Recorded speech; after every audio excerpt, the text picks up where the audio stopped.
IPL 2024 నుంచి Gujarat Titans నిష్క్రమించింది. సోమవారం గుజరాత్లోని నరేంద్ర మోదీ స్టేడియంలో టేబుల్ టాపర్స్ కోల్కతా నైట్ రైడర్స్తో జరగాల్సిన మ్యాచ్ వర్షం కారణంగా రద్దు అయింది. ఎడతెరిపి లేకుండా వర్షం కురవడంతో టాస్ కూడా వేయకుండానే మ్యాచ్ రద్దు అయింది. ఈ మేరకు అంపైర్లు ప్రకటన చేశారు. కాగా ఈ సీజన్లో గుజరాత్ టైటాన్స్కు హోమ్ గ్రౌండ్ అహ్మదాబాద్లో ఇది చివరి మ్యాచ్. దీంతో గుజరాత్ టైటాన్స్ ఆటగాళ్లు స్పెషల్ జెర్సీతో బరిలోకి దిగేందుకు సిద్ధం అయ్యారు. క్యాన్సర్పై అవగాహన కల్పించేందుకు లావెండర్ రంగు జెర్సీలను ధరించాలని భావించారు.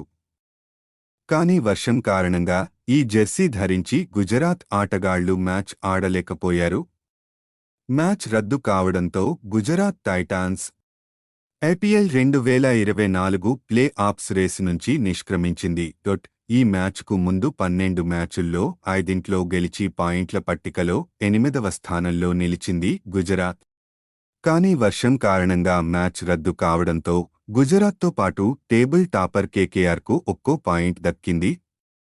ఇక మిగిలిన మ్యాచులోనూ గుజరాత్ గెలిచినా ఆ జట్టు ఖాతాలో 13 పాయింట్ల మాత్రమే చేరతాయి. ఇప్పటికే 4 జట్ల ఖాతాలో 14 పాయింట్లు ఉన్నందున గుజరాత్ ప్లే ఆఫ్స్ రేసు నుంచి నిష్క్రమించింది. లీగ్లోకి అడుగుపెట్టిన తొలి సీజన్ ఐపీఎల్ 2022లో విజేతగా నిలిచింది గుజరాత్. గతేడాది రన్నరప్తో సరిపెట్టుకుంది. ఈ ఏడాది ప్లే ఆఫ్స్ చేరకుండానే నిష్క్రమించింది.